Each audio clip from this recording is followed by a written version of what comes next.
Et salut tout le monde, on se retrouve pour la vidéo lecture manga du mois de décembre. Et petit rappel avant de commencer la vidéo, sachez que vous pouvez toujours m'envoyer vos achats manga du mois de décembre, donc avec Noël, etc.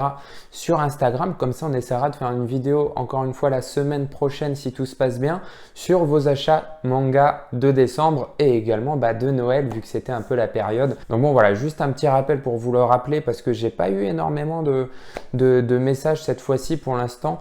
Alors qu'avec Noël, etc., je pense que vous avez eu pas mal de cadeaux. Donc n'hésitez pas à m'envoyer ça, soit par Instagram, soit par mail. Tous les liens sont dans la description.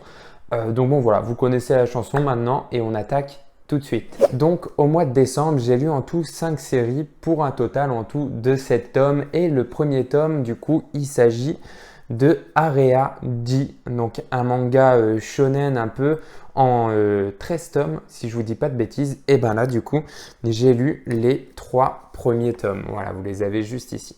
Et honnêtement, j'ai été agréablement surpris par ce manga. Au début, je m'étais dit, bon, je vais lire quand j'aurai tous les tomes. Et en fait, il y a 2 tomes qui sont quand même assez durs à trouver. J'ai l'impression c'est le 11 et le 14. Du coup, c'est un manga en 14 tomes, pardon. Je vous ai dit 13 tomes juste avant. Donc, le 11 et le 14 sont assez durs à trouver. Et vu que je peinais vraiment à les trouver à un prix classique, quoi, et ben je me suis dit, tant pis, on va commencer à les lire. On va prendre un rythme un peu lent au niveau de la lecture. Et puis voilà, on va voir ce que ça donne. Grossièrement, l'histoire se passe dans un monde où il y a des personnes qui se voient dotées de pouvoirs. Les gens qui ont des pouvoirs, on les appelle des alters. Donc le même nom que dans My Hero Academia, etc. Mais si je vous dis pas de bêtises, le manga est plus vieux que My Hero Academia, donc il n'y a aucun spoil, etc.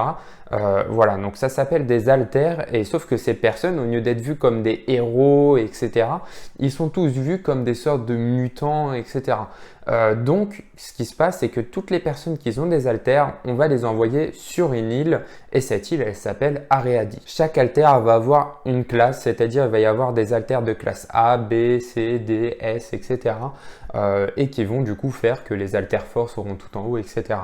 Et une fois qu'ils arrivent sur cette île, l'île d'Aready, et ben c'est tout simple en fait, c'est la loi du plus fort qui gagne, et on suit du coup l'histoire d'un petit groupe de personnes qui vont arriver ensemble sur cette île et qui vont essayer de s'en sortir, à savoir qu'il y a un petit mystère voilà, qui se met en place autour de comment les alters, les mutants voilà, sont arrivés, etc.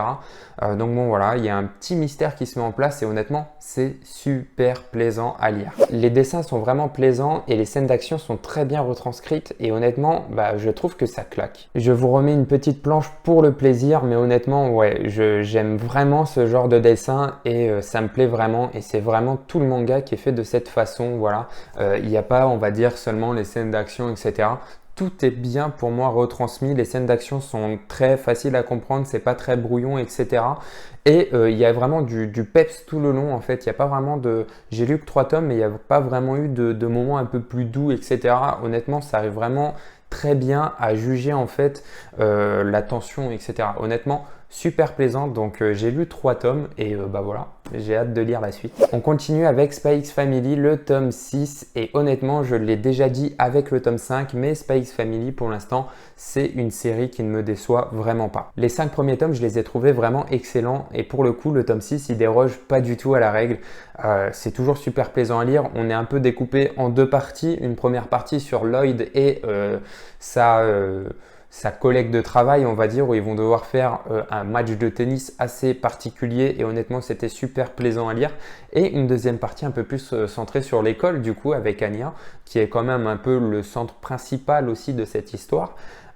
Et la fin du tome en question qui a l'air vraiment intéressante et qui fait avancer pour le coup un petit peu l'histoire. Donc hâte de voir le tome 7 pour savoir où ça va nous mener. Mais pour le coup, je ne vais pas trop vous en parler pour pas trop vous spoil si jamais vous n'êtes pas à jour. Mais ouais, honnêtement, Spy X Family pour le coup, c'est un manga super plaisant et ça reste pour moi une des meilleures découvertes 2021 et j'ai hâte de voir où ça va nous mener en 2022. Don't Call It Mystery, le tome 2. Bon, pour le coup, sur ce manga-là, je suis un peu plus mitigé. Le tome 1, je l'ai vraiment adoré. Le tome 2, je l'ai trouvé un peu plus moyen. Parce que pour le coup, en fait, la première partie du manga, je l'ai trouvé vraiment lassante et la deuxième partie, ça allait mieux en fait, je ressentais un peu ce qui me plaisait dans le tome 1. C'est-à-dire que vraiment ce que j'apprécie dans ce manga, ce que j'ai apprécié dans le premier tome, c'est vraiment ce sens de déduction, etc. qui me faisait vachement penser à Light et L dans Death Note, comme je l'ai déjà dit. Et une histoire qui était en même temps un peu plus plaisante, d'enquête policière, etc. Et dans ce tome 2, en fait, la première partie, parce que les chapitres durent quand même beaucoup plus longtemps que d'habitude, hein, on est à peu près sur 80 pages le chapitre, la première partie du manga, eh ben, on n'a pas du tout ça, honnêtement, c'est vraiment lassant. En fait, sur la première partie, on a le personnage principal qui se met juste à déblatérer des phrases un peu philosophiques, etc. tout le temps. C'est-à-dire qu'à chaque fois qu'il s'apprête à parler, on sait qu'il va sortir une phrase philosophique sur la vie, etc. mais qui n'ont pas vraiment de rapport et qui n'ont pas vraiment leur place, je trouve, dans le moment venu. Donc, on n'avait pas vraiment ce que moi, je recherchais et ce que j'attendais dans ce manga. Et c'est seulement dans la deuxième partie que eh ben, on revenait un peu sur ce système d'enquête, qu'il y avait un nouveau mystère qui se mettait en place, etc. Donc, pour le coup, je suis toujours un peu mitigé, même si en soi, à la fin, j'ai quand même eu envie de lire le tome 3 et vous l'avez vu dans la vidéo achat manga, j'ai acheté le tome 3. Donc, je vais quand même le lire, je vais me faire mon avis, mais si c'est vrai que ça part dans un délire où je suis pas vraiment fan, bah, je vais peut-être me voir pour arrêter la série à ce moment-là. Ce qui est un peu dommage parce que honnêtement, le tome 1 était vraiment très très plaisant. Au niveau des dessins, ça reste assez classique, hein. Je vous refais voir quelques planches. Oh, la petite carte qui est tombée. Je vous fais voir quelques planches encore pour ceux qui ne connaissent pas. Mais voilà, c'est très classique. Au début, honnêtement, j'ai vraiment peiné à me faire au dessin, mais une fois qu'on est dedans, ouais, bon, ça va. Le seul truc que je reproche pour l'instant dessus, et c'est pas de leur faute, c'est au niveau de la durée des chapitres. Moi, je suis le genre de personne, en fait, même, je pense qu'on est beaucoup, quand je commence à être fatigué, j'ai plus trop envie de lire, je termine le chapitre. Sauf que là, les chapitres, ils font 80 pages. Donc, en fait, quand tu es habitué à avoir des chapitres de 20-30 pages, quand tu te dis, bon, je suis un peu fatigué, je vais m'arrêter, je vais lire la fin du chapitre, bah, il met longtemps à arriver la fin du chapitre quand même, hein. Donc bon, c'est le seul truc que je pouvais faire sur ce manga-là, mais pour ceux qui aiment bien, achetez le tome 1, faites-vous votre propre idée. Mais voilà, pour moi, ça restera un manga un peu d'enquête, etc., avec des mystères et surtout un sens de déduction vraiment hors norme, un peu brainfuck, etc. Vraiment, c'est ça que j'ai adoré dedans. Donc voilà, hâte de lire le tome 3 pour me faire ma propre idée sur ce manga et ce que du coup j'en pense réellement. Ensuite, on a The Killer Inside, le tome 7. Bon, là pour le coup, The Killer Inside, vous connaissez totalement mon avis pour ce manga. C'est pour moi une des plus grosses découvertes. Je la mettrai vraiment dans le top 2 des découvertes de 2021. Et dites-moi ce que vous en pensez, mais j'essaierai peut-être de vous faire une vidéo, mes meilleures découvertes ou mes meilleurs mangas de 2021. Si ça vous fait kiffer, dites-le moi en commentaire. Mais honnêtement, The Killer Inside, pour moi, c'était vraiment super bien sur ce tome 7. C'est toujours le même schéma en quelque sorte depuis le début, mais en même temps, quand ça marche bien, on continue. En fait, voilà, vraiment à chaque tome, on a des réponses à des questions et des nouvelles questions qui arrivent. Et bah là, pour le coup, ça déroge pas à la règle. Et surtout, bah, on avance dans l'histoire. J'ai vu que c'était terminé, je ne sais plus en combien de tomes, mais bah, finalement, on sent pas la fin arriver parce qu'à chaque fois qu'on se dit on arrive vers la fin, on touche à un but, on se dit ouais, peut-être que dans 1 ou 2 tomes, c'est fini. Et bien en fait, les nouvelles questions qu'ils nous posent nous font dire, bah finalement, s'ils vont aborder tout ça dans les 2 prochains tomes, bah on n'est pas prêt d'en finir, quoi. Donc honnêtement, ouais, je suis super content. La fin est encore exceptionnelle, vraiment. J'évite vraiment de vous spoil dessus parce que c'est vraiment un manga. Il faut que vous le découvriez vous-même, hein. Voilà, c'est vraiment un manga excellent. Et enfin ouais, j'ai pas envie de vous spoil parce que tout le mystère autour de ce manga, c'est ce qui donne envie de découvrir ce manga. Et vous spoiler un peu les mystères, les réponses qu'on a dedans, bah c'est un peu vous gâcher l'œuvre en fait. Donc pour le coup, voilà, je vais éviter de vous en parler et je vais vous laisser vous faire votre propre avis. Et encore une fois, si vous n'avez jamais commencé The Killer Inside, on est début janvier, on est début 2022. Vous pouvez encore commencer, hein. Et on termine cette vidéo avec 20th Century Boys, donc du coup le tome 9 mais également le tome 10.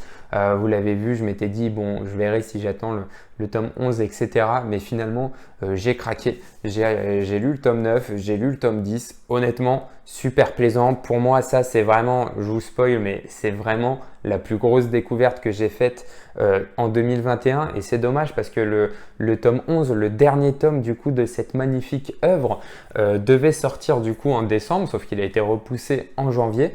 Donc, et ben voilà, on va attendre la fin de la série, voir le dénouement qu'on va avoir dedans.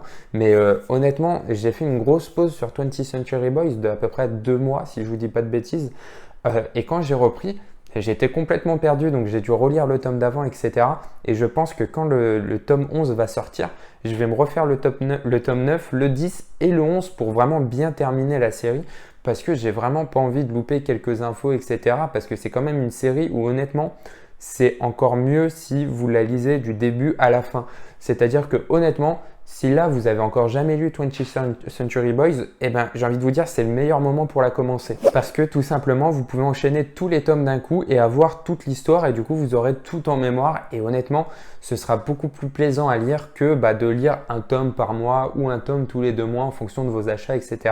Même si c'est un manga qui est un peu plus ancien, qui a une première édition, eh ben, honnêtement, cette double édition là, cette perfecte édition, elle est tout aussi magnifique. Donc bon, voilà pour ces lectures manga, c'était quand même très rapide. Dites-moi en commentaire ce que vous avez pensé, quel manga vous avez lu et n'oubliez surtout pas de m'envoyer vos achats manga que vous aviez fait au mois de décembre par Instagram ou mail, voilà. Et on regardera ça ensemble la semaine prochaine. Donc je vous remercie beaucoup d'avoir regardé la vidéo jusqu'à la fin et surtout si t'es pas abonné à la chaîne, pense à t'abonner à la chaîne pour pas louper les prochaines vidéos et on se revoit très vite pour une prochaine vidéo. Salut!